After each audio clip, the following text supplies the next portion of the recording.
तो इस एपिसोड की शुरुआत होती है लास्ट एपिसोड के एंडिंग सीन के ही साथ में, जहां पर अब हमें ये दिखाया जाता है कि इंपीरियल एकेडमी के नीचे आ चुके होते हैं दाओ सेक्ट के दो मेंबर्स, जिनमें से एक होते हैं मास्टर डान यांग और दूसरा होता है उनका डिसाइपल लिन जुआन, जिन्होंने इंपीरियल एकेडमी को चैलेंज कर दिया था कि अगर 3 दिन के अंदर कोई भी उन्हें हरा देगा तो फिर दाओ सेक्ट कभी भी यान कांग के अगेंस्ट में नहीं आएगा। लेकिन वो जो बंदा होता है लिन जुआन, वो यहाँ पर काफी सारे बंदों को हरा चुका था इंपीरियल एकेडमी के। जब इसके बारे में ब्रदर शैन पूछने लगता है चिन्मू से, तो उसने ये कहा था कि मैं बेशक उसको हरा सकता हूँ। जो बात सुनकर फिर तभी सिस्टर यू चिन्मू से ये कहने लगती है कि जब तुम्हारे जीतने के इतने ज्यादा चांसेस हैं तो फिर तुम माउंटेन से नीचे क्यों नहीं चले जाते लिन जुआन को चैलेंज करने के लिए, क्योंकि अगर तुम ऐसा करोगे और उसको हरा दोगे तो हमारी इंपीरियल एकेडमी का नाम तो रोशन हो जाएगा। जो बात सुनकर चिन्मू से ये कहने लग जाता है कि क्या तुम मुझे एक भी रीजन बता सकती हो ऐसा करने के लिए, मुझे आकर क्यों ही नीचे जाकर लिन जुआन का मुकाबला करना चाहिए और उसको हराना चाहिए। जो बात सुनकर सभी लोग चौंक जाते हैं और बाकी के लोग भी चिन्मू को ही देखने लगते हैं। और चिन्मू वहीं पर बैठकर ये कहने लगा था कि मैं हॉल के अंदर केवल और केवल एक ही बार गया था और मैंने अभी तक इंपीरियल एकेडमी की कोई भी स्किल को सीखा ही नहीं है, जिसकी वजह से अगर मैं नीचे जाकर लिन जुआन से फाइट करूंगा और उसको हरा भी दूंगा तो आखिर इससे इंपीरियल एकेडमी की पावर से कैसे साबित होंगी। तुम लोग आखिर ये कैसे कह पाओगे कि मैंने इंपीरियल एकेडमी से कुछ सीख कर लिन जुआन को हराया है। जिस बात में उसका लॉजिक भी एकदम सही था, क्योंकि वो अभी यहाँ पर नया नया ही तो आया है। जो बात सुनकर सिस्टर यू को गुस्सा आता है और वो कहती है कि तुम आखिर ऐसा कैसे कह सकते हो। चिन्मू कहता है कि मैं यहाँ पर द ग्रेट डाजू से आया हुआ एक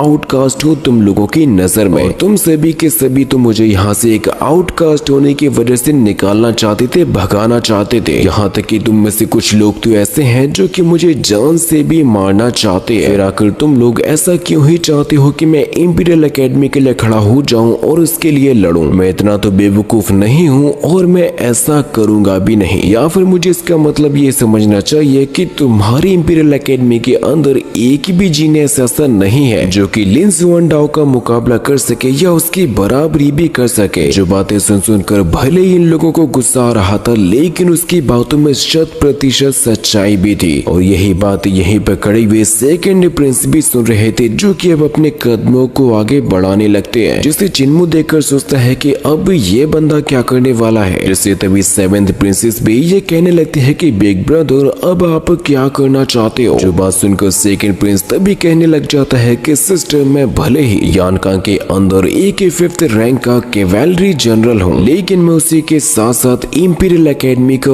एक जाना माना डिसाइपल भी हूँ। और प्रिंस होने के नाते मेरा भी ये फर्ज बनता है कि मुझे ये बैटल किसी भी हाल में जीतना ही होगा, ताकि इस दुनिया को ये पता लग सके कि हमारी जो लिंग फैमिली है वो केवल नाम से ही नहीं बल्कि अपने काम से भी जानी जाती है, जिसमें कितने बड़े लेवल के जीनियस भरे पड़े हैं, जिसकी वजह से आज के बाद फिर कोई भी ना तो सिविलियंस और ना ही कोई मिलिट्री वाला हमसे ये नहीं कहेगा कि हम रॉयल फैमिली में हैं, इस वजह से हम लोग इतने ज्यादा ताकतवर हैं। जिसकी बातों को सुनकर अब तो चिन्मू भी एक्साइटेड हो चुका था कि क्या वाकई में ये बंदा लिन जुआन को हरा भी पाएगा। 7th प्रिंसेस कहती है कि ठीक है ब्रदर, आप ये करके दिखाइए। और अब जैसे प्रिंस आगे बढ़ने लग जाता है तो मास्टर डान यांग कहते हैं कि यहाँ पर आ रहा है यान कांग किंगडम का 2nd प्रिंस, जिससे कि फिर तभी 2nd प्रिंस कहने लग जाते हैं कि मैं हूँ इंपीरियल एकेडमी का लिंग यूशु, और क्या मैं आपके हिसाब से क्वालिफाई हूँ कि मैं डाओ डिसाइपल के साथ में फाइट कर सकता हूँ। तो लिन जुआन तुरंत इनको एग्री कर देते हैं, जिसके तुरंत ही बाद अब 2nd प्रिंस ने अपनी पावर्स को एक्टिवेट करना स्टार्ट कर दिया था। जो नजारा काफी ज्यादा शानदार होता है, क्योंकि 2nd प्रिंस यहाँ पर समन करने लगते हैं अपनी 9 ड्रैगन एम्परर टेक्निक को, जो टेक्निक देखने में वाकई में बहुत ही ज्यादा लाजवाब होती है। और इसका मुकाबला करने के लिए लिन जुआन भी अपनी एक टेक्निक को यूज करने वाले हैं, और जिस मोमेंट पर 2nd प्रिंस ने 9 ड्रैगन एम्परर टेक्निक की मदद से हमला किया होता है लिन जुआन के ऊपर, तो यहाँ पर तो क्रिएट हो जाता है कि ड्रैगन फायर टोर्नेडो, जिसका नजारा भी देखने में बहुत ही ज्यादा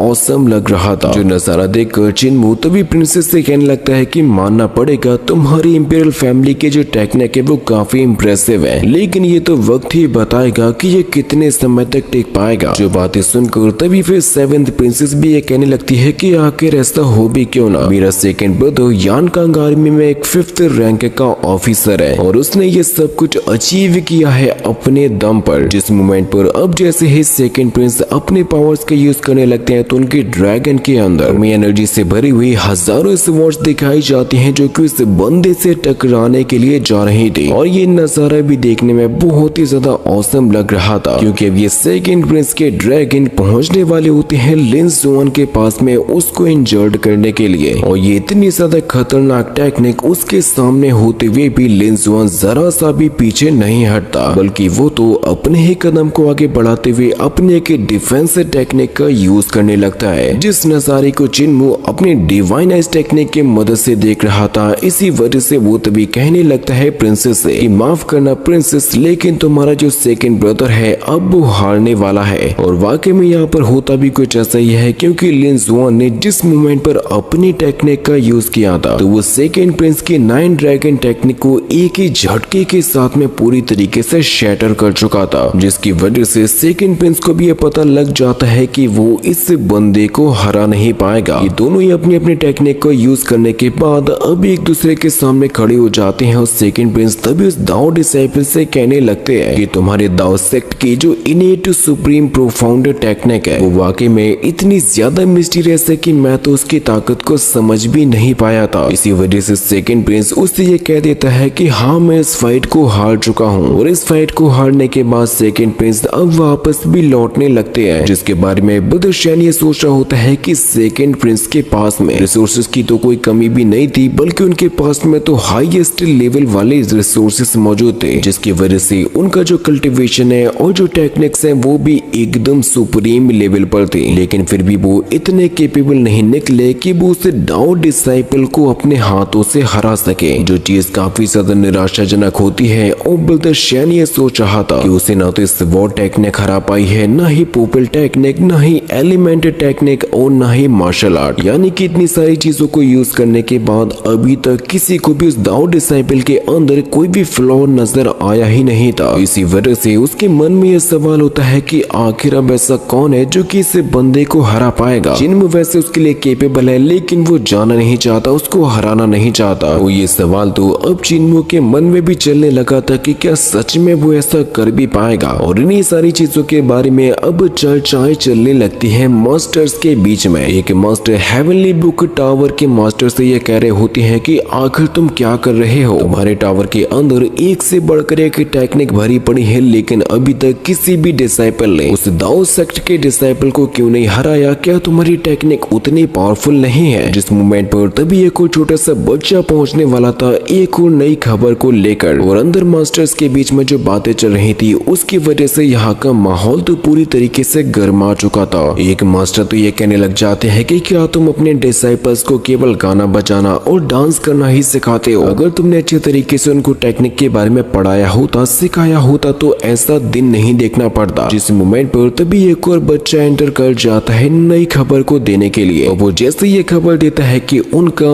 एक और डिसाइपल हार चुका है दाओ सेक्ट के डिसाइपल से, जिसकी वजह से वो मास्टर्स उस बच्चे को यहाँ से लात मारकर बाहर निकाल देते हैं कि क्या वही बकवास की खबरें लेकर आता रहता है, क्योंकि ये वाली खबरें सुन सुनकर उन लोगों के कान पक गए थे। वो लोग तो खुद भी सोचे पड़ जाते हैं कि आखिर वो दाओ सेक्ट का डिसाइपल अपनी कौन सी दाओ टेक्निक का यूज कर रहा है, जिसके सामने कोई भी डिसाइपल टिकना तो छोड़ो, उसके सामने खड़ा भी नहीं रह पा रहा है। और अंदर की साइड में ग्रैंड एल्डर भी खड़े हुए थे जो कि उन लोगों की बातों को सुन रहे थे, जहाँ पर मास्टर्स एक दूसरे को दोष दे रहे थे इन डिसाइपल्स के हारने की वजह से। वो एक दूसरे को गालियां दे रहे होते हैं कि तुम्हारी वजह से डिसाइपल आ रहे हैं, तो दूसरा कहता है कि नहीं तुम्हारी वजह से डिसाइपल हारे हैं। एक मास्टर थोड़े से पर्सनल चले जाते हैं और ये कहते हैं कि तुम तो एम्प्रेस डोवेजर का भी इलाज नहीं कर पाए थे और तुम्हें एक यंग लड़के का सहारा लेना पड़ा था ग्रैंड मदर का इलाज करने के लिए। फिर आकर तुम ये कैसे कह सकते हो कि इसमें मेरी गलती है? और जब तक इन लोगों के बीच में ये बातें चल ही रही थी कि उसी मोमेंट पर एक और बच्चा आ जाता है अब नई खबर को लेकर। अंदर मास्टर से कह रहे थे कि हमें किसी न किसी तरीके से उस दाओ डिसाइपल को हराने का तरीका निकालना होगा। और बाहर की तरफ एक और जो नई खबर को लेकर बच्चा आ चुका था, बाकी के बच्चे उसे रोकने लगते हैं कि प्लीज ऐसा मत करो। तो फिर वो लोग खुद से एक बच्चे को सिलेक्ट करते हैं कि इस बार तुम ये खबर अंदर लेकर जाओगे। अब जैसे ही नई खबर को लेकर जाता है तो वो मास्टर्स कहने लगते लगते हैं कि अब तुम कौन सी मनहूस खबर को लेकर आए हो, जिससे कि वो बच्चा बताता है कि माफ करना, लेकिन उस फाइट में सेकंड प्रिंस भी हार चुके हैं। जो बात सुनकर यहाँ पर जितने भी मास्टर होते हैं उन सभी का सर झुक गया था, क्योंकि सेकंड प्रिंस को सबसे बेस्ट रिसोर्सेज दिए गए थे उनको पावरफुल बनाने के लिए, लेकिन जब वो भी उस दाऊ डिसाइपल को हरा नहीं पाए हैं, फिर आकर ऐसा कौन ही कर पाएगा। जिसके फिर अगले ही सीन में हमें मास्टर दानयांग और उनके डिसाइपल को दिखाया जाता है, जहाँ पर दानयांग लिन जुआन से कहने लगते हैं कि अब तुम्हें थोड़ा सा आराम कर लेना चाहिए, क्योंकि अब मुझे लगता है कि कुछ समय तक कोई भी डिसाइपल तुम्हें चैलेंज करने के लिए तो नहीं आने वाला। जिनकी बात को सुनकर तभी लिन जुआन ये कहने लग जाता है कि लेकिन मास्टर, मुझे ये इंपीरियल एकेडमी अपनी नजरों में काफी ज्यादा टेरिफाइंग नजर आती है, क्योंकि यहाँ पर जितने भी डिसाइपल मेरे साथ में फाइट करने के लिए आए थे वो सारे के सारे अपनी अपनी रियल्म के अंदर एकदम ही टॉप लेवल के एक्सपर्ट थे, जिसकी वजह से मैं ये बेशक कह सकता हूँ कि इस एकेडमी के अंदर एक्सपर्ट्स की तो कमी नहीं है, जो पूरी तरीके से एक से बढ़कर एक के टैलेंट से भरी पड़ी है। जो बात सुनकर मास्टर दानयांग कहने लग जाते हैं कि देखो, हमारा जो सेक्ट है वो केवल कल्टीवेशन करता है और हमने फिर भी तुम्हारे जैसा एक होनहार डिसाइपल पाया है, जिसके जैसा हमारे सेक्ट के अंदर कोई दूसरा तो नहीं हो सका। और ये जितने भी इंपीरियल एकेडमी के स्कॉलर्स हैं वो लोग वक्त के साथ में और भी अच्छे तरीके से ग्रो करेंगे और अपने आप को सुपर पावरफुल बनाएंगे, और एक समय ऐसा भी आएगा जब कोई भी सेक्ट इन लोगों के साथ में कम्पीट भी नहीं कर पाएगा, क्योंकि फिर इन सभी की ताकतें पहुंच जाएंगी एकदम ही सुप्रीम लेवल पर। लेकिन ये सब कुछ होने से पहले हम लोगों को उनके कॉन्फिडेंस को तोड़ना होगा। उनके मन में जो भरोसा है कि हाँ वो ये कर सकते हैं, हमें ऐसा नहीं होने देना है, तभी जाकर हम लोग उनसे जीत पाएंगे और उनसे आगे भी निकल पाएंगे। जिसके बाद अब दोबारा से एक और बच्चा नई खबर को लेकर आ चुका था, और जैसे ही वो खबर लेकर मास्टर्स के पास पहुंच जाता है तो वो उन लोगों को बताता है कि ग्रैंड एल्डर काफी समय हो चुका है और आधा दिन भी निकल चुका है, लेकिन अब कोई भी डिसाइपल इतनी हिम्मत नहीं जुटा पाया कि वो चैलेंज करने के लिए जा सके। जो बात सुनकर स्वॉर्ड पवेलियन के मास्टर कहते हैं कि अब मुझे ऐसा लग रहा है जैसे कि जो इंपीरियल एकेडमी के स्कॉलर्स हैं उनके अंदर साहस की कमी आ गई है, वो लोग इतनी हिम्मत भी नहीं कर पा रहे हैं कि वो उसका मुकाबला कर सके। जो बात सुनकर मास्टर लिंगियो कहने लग जाता है कि हम लोगों को अब इसके बारे में हमारे नेशनल मास्टर को बता देना चाहिए, और उनका जो भी खास डिसाइपल होगा शायद वो उस डाउ डिसाइपल को हरा सके। जो बातें सुनकर अब तभी यहाँ पर एक और नए बंदे की एंट्री हो जाती है। जो बंदा एक्चुअल में होता है ग्रैंड लेक्चरर, जिसको देखकर सभी के सभी मास्टर्स भी चौंक जाते हैं, और वो ग्रैंड लेक्चरर अंदर एंटर करते हुए ये कहने लग जाते हैं कि नेशनल मास्टर के जो डिसाइपल है उन्होंने पुराने तरीकों से कल्टीवेशन करना सीखा है और टेक्निक्स भी उनकी पुरानी है, और इस बंदे की जो ब्लेड होती है वो काफी ज्यादा खतरनाक थी। जो कि ये कह रहा था कि आखिर इस बात के चांसेस कितने हैं कि नेशनल मास्टर का डिसाइपल उस बंदे को हरा पाएगा। अभी तक जो कुछ भी हुआ है इससे केवल यही साबित होता है कि तुम सभी के सभी कितने कमजोर हो, और अगर ये बातें चारों तरफ के ही सेक्ट में फैल जाएंगी तो डेफिनेटली डाउ सेक्ट रेबिलियन बन जाएगा, और अगर डाउ सेक्ट रेबिलियन बन गया तो पूरा का पूरा राइटेस्ट पाथ ही रेबिलियन बन जाएगा। फिर तुम लोगों को क्या लगता है, क्या यानकांग अपने आप को इन चीजों से बचा भी पाएगा? जिस मोमेंट पर अब तभी हम लोग यानकांग की तरफ बढ़ रहे कुछ और लोगों को देख पाते हैं, जहाँ पर एक मॉन्क आ रहे होते हैं अपने एक ही डिसाइपल के साथ में, जो कि बहुत ही तेजी से बड़े चले आ रहे थे, और उनका जो डिसाइपल होता है उनके हाथों में होता है काफी खास ट्रेजर, जिसका यूज क्या होगा वो तो हम लोग आगे देखेंगे, लेकिन इनकी बॉडी से काफी गजब की लेवल की पॉजिटिव एनर्जी निकल रही थी। ये लोग आगे बड़े चले जा रहे थे, और तभी हम लोग देख पाते हैं एकेडमी के अंदर मास्टर्स की उस मीटिंग को, जहाँ पर एक मास्टर ग्रैंड लेक्चरर से कहते हैं कि तुम भी हमारे जैसे ही एक मास्टर हो, तो फिर चलो अब तुम्हें हमें ये बता दो कि आखिर हम लोगों को क्या करना चाहिए। जो बातें सुनकर वो हंसते हुए ये कहने लग जाता है कि वैसे मेरे ख्याल से अगर मैं कुछ भी करूंगा तो वो बेहतर ही होगा यहाँ पर बकवास करने से, क्योंकि तुम जैसे मॉन्क्स को स्क्रिप्चर पढ़ने के अलावा और मेडिटेशन करने के अलावा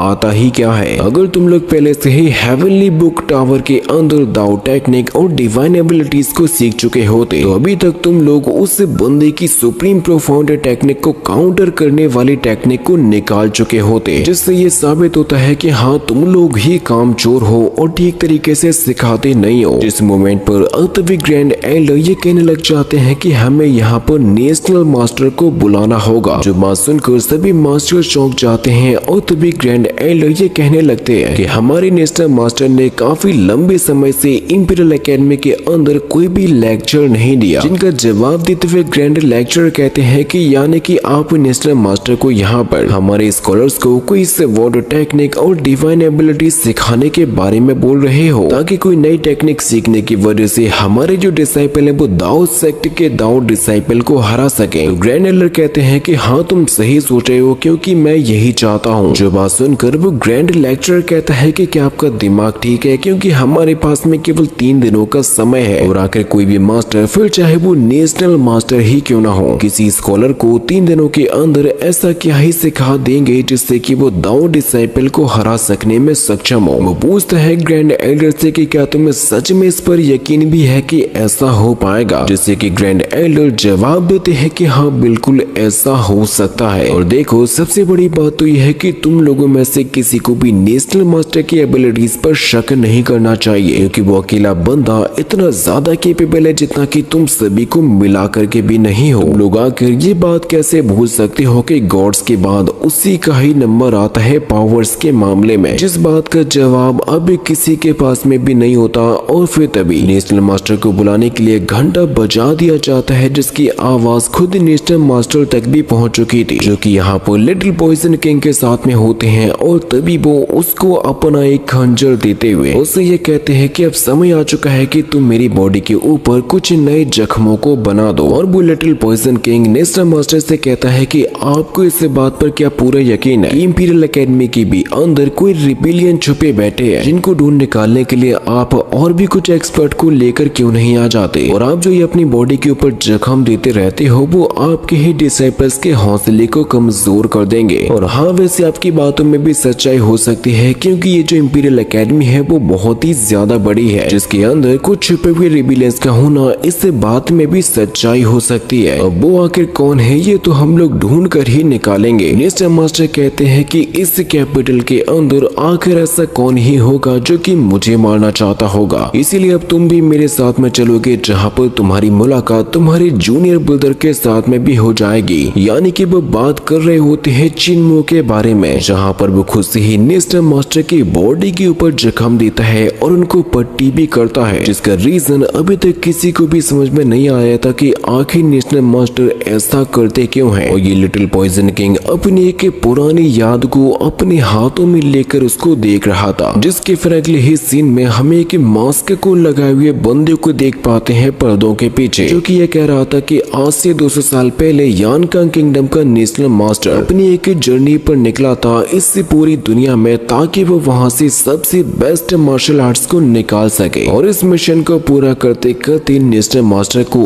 अब पूरे 200 साल हो चुके हैं, लेकिन इस काम को ना तो नेशनल मास्टर और ना ही इंपीरियल एकेडमी दोनों अभी तक पूरा नहीं कर पाए हैं। उनके इस रिफॉर्म की शुरुआत तो हो चुकी है, लेकिन आगे ये कब पूरा होगा ये तो किसी को भी नहीं पता। और क्या ये चीज यानकांग के अंदर डिजास्टर को लेकर आई गई ये तो हमें बाद में पता चलेगा। और ये बंदा कोई और नहीं बल्कि असल में होता है लिटिल पॉइजन किंग। जिसके बाद अब नेशनल मास्टर पहुंच चुके होते हैं सभी मास्टर्स के पास में, और उन्हीं के पीछे आ रहा था लिटिल पॉइजन किंग, जिनके यहाँ पर आते हैं ग्रैंड एल्डर और सभी के सभी मास्टर्स उनको सबसे पहले ग्रीट करते हैं। और नेशनल मास्टर ग्रैंड एल्डर से ये कहने लग जाते हैं कि मैं आपकी रिक्वेस्ट को मना नहीं कर पाया, आप मुझे बुलाओ और मैं ना आऊं ऐसा तो कभी हो ही नहीं सकता। इसी वजह से आपके कहने पर मैं लगातार 2 दिन के लिए सभी के सभी डिसाइपल को इस वर्ड टेक्निक के ऊपर एक अच्छा खासा लेक्चर दूंगा, जिसके अलावा मैं कुछ और डिस्कस तो बिल्कुल भी नहीं करूंगा। और तभी लिटिल पॉइजन किंग की नजर पड़ जाती है चिन्मो के ऊपर, जिसको देखते ही वो समझ जाता है कि अच्छा तो ये है मेरे मास्टर का नया डिसाइपल, जिसे चिन्मो भी देख रहा था। और तभी फिर ग्रैंड लेक्चरर ये कहता है कि बात तो 3 दिन की हुई थी, जिसका जवाब देते हुए ग्रैंड एल्डर कहते हैं कि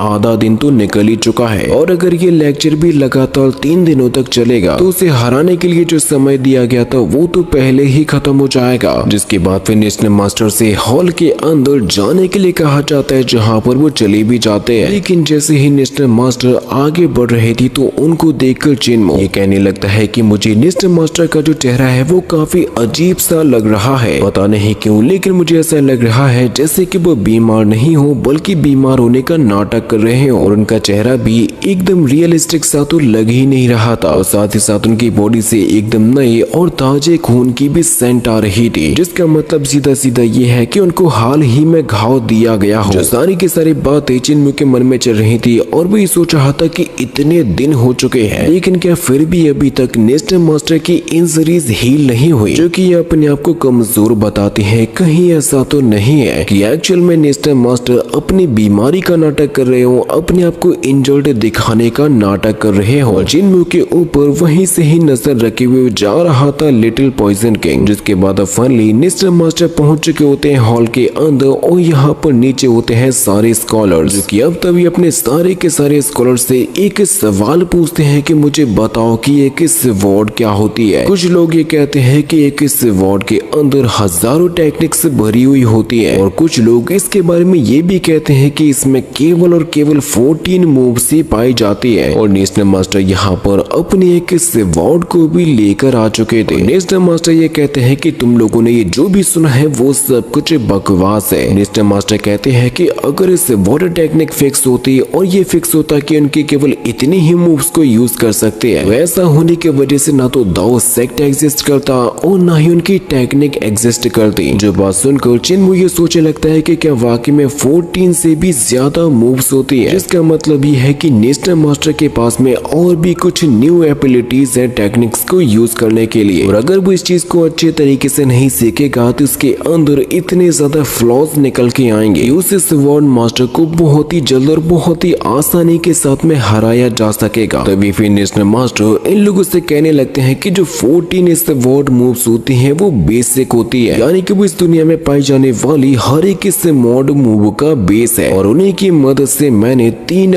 और नई स्वॉर्ड टेक्निक्स को बनाया है और मैंने उसको बनाकर नाम दिया है द ग्रेट 6 हार्मोनीज स्वॉर्ड टेक्निक। जो बात सुनकर सभी लोग चौंक जाते हैं और नेशनल मास्टर कहते हैं कि आज से लगातार 2 दिन तक मैं तुम लोगों को यही 3 बेसिक स्वॉर्ड टेक्निक्स को सिखाऊंगा। जो बात सुनकर यहाँ पर मौजूद हर एक डिसाइपल हर एक स्कॉलर खुश हो जाता है क्योंकि इन लोगों को जो नई टेक्निक सीखने को मिलने वाली थी। नेशनल मास्टर कहते हैं कि लेकिन ये सब कुछ होने से पहले 3 नई स्वॉर्ड टेक्निक को सिखाने से पहले मैं ये चाहता हूँ कि सबसे पहले तुम लोग ये भूल जाओ कि एक स्वॉर्ड का फॉर्म होता कैसे है। तुम्हें ये याद रखना चाहिए कि एक स्वॉर्ड साउंड से बन सकती है, वो लाइट से भी बन सकती है। तुम अगर चाहो तो उसको किसी भी एलिमेंटल चीज यानी कि उसकी स्पिरिचुअल पावर से भी बना सकते हो, फिर चाहे वो वाटर हो, फिर चाहे वो फायर हो, फिर चाहे वो लंबी हो, फिर चाहे वो छोटी हो। यानी कि इस स्वॉर्ड का कोई एक रियल फॉर्म होता ही नहीं है। इस स्वॉर्ड एक छोटी सी सुई के बराबर भी हो सकती है, वो सॉफ्ट भी हो सकती है, वो हार्ड भी हो सकती है। तुम उसे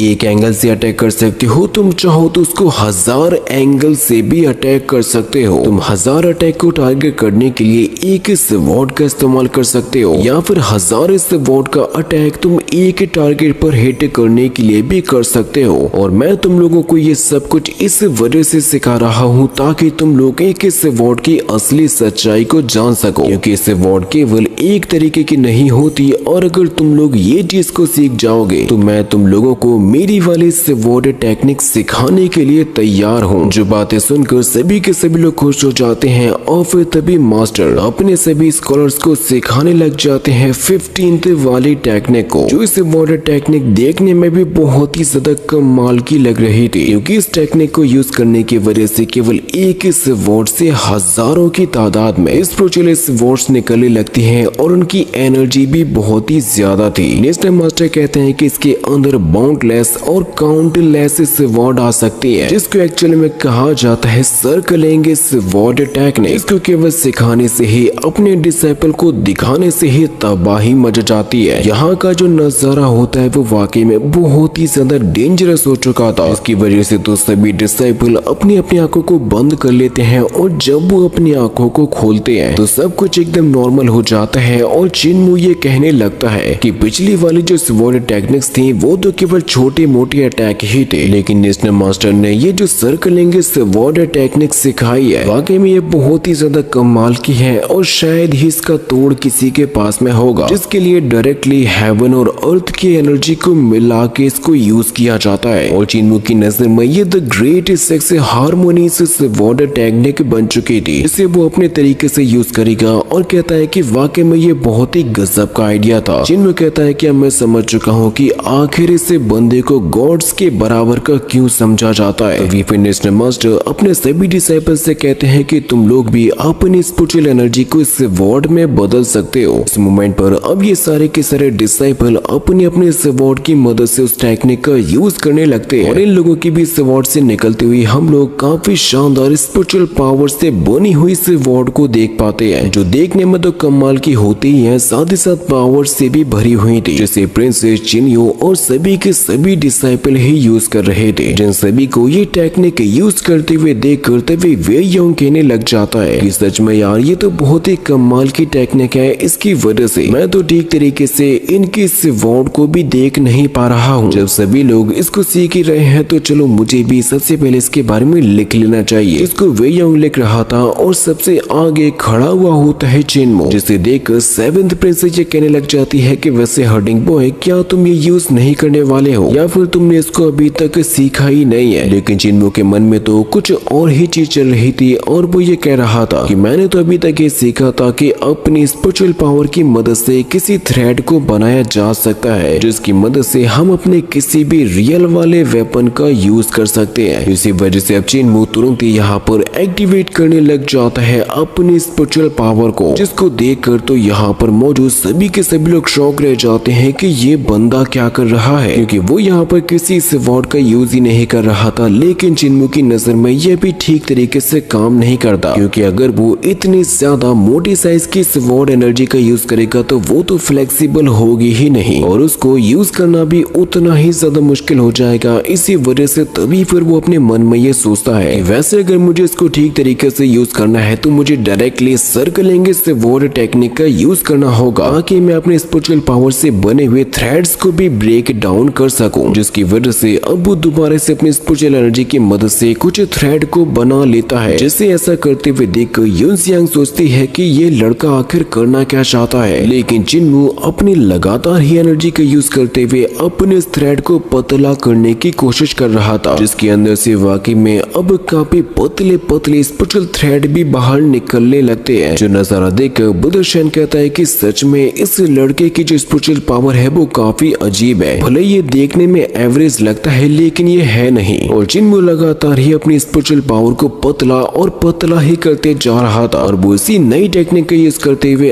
आखिरकार अपने स्पिरिचुअल पावर से बने हुए थ्रेड्स को रिफाइन कर ही लेता है, जिसकी वजह से वो चिल्लाते हुए कह रहा था कि आखिरकार मैंने अपने एलिमेंटल ची थ्रेड्स को रिफाइन कर लिया, जिस पर वो हंस रहा था और उसकी आवाज पहुंच जाती है बाहर खड़े हुए मास्टर्स के भी कानों में। जिस बात को सुनकर मास्टर लिंगियो कहते हैं कि वैसे मैंने ये क्या सुना, उसने आखिर किस चीज को रिफाइन किया। वहीं पर लिटिल पॉइजन किंग भी खड़ा हुआ था और वो आवाज सुन लेता है चिन्मू की, जो कि ये कहने लगता है कि ये तो मेरे जूनियर ब्रदर की आवाज थी। लेकिन वो जो ब्लेड वाला बंदा होता है वो चिन्मू की आवाज को सुनते हुए ये कहता है कि ये तो अपने स्पिरिचुअल थ्रेड की बात कर रहा है जिसकी मदद से इस स्वॉर्ड को कंट्रोल किया जाता है, यानी कि इस बच्चे को अभी तक अपनी स्पिरिचुअल पावर से बने हुए थ्रेड्स को रिफाइन करना भी नहीं आता था। फिर आखिर इस लड़के को इंपीरियल एकेडमी के अंदर भर्ती किसने किया, मुझे जरा बताओ तो। जिनका जवाब देते हुए तभी स्वॉर्ड पवेलियन के मास्टर ये कहने लग जाते हैं, ग्रैंड लेक्चरर आप काफी समय बाद आए हो, इसी वजह से आपको पता नहीं है। ये जो लड़का है जिसके बारे में आप बात कर रहे हो उसका नाम है चिन्मू, जो कि डाजू से आया हुआ एक आउटकास्ट है और काफी अमेजिंग बच्चा है। और मैं आपको बता दूं कि उसने अपनी ताकत के बल पर हराया था लिंगियो को, जिसकी वजह से खुद हमारे एम्पर ने उसको बनाया था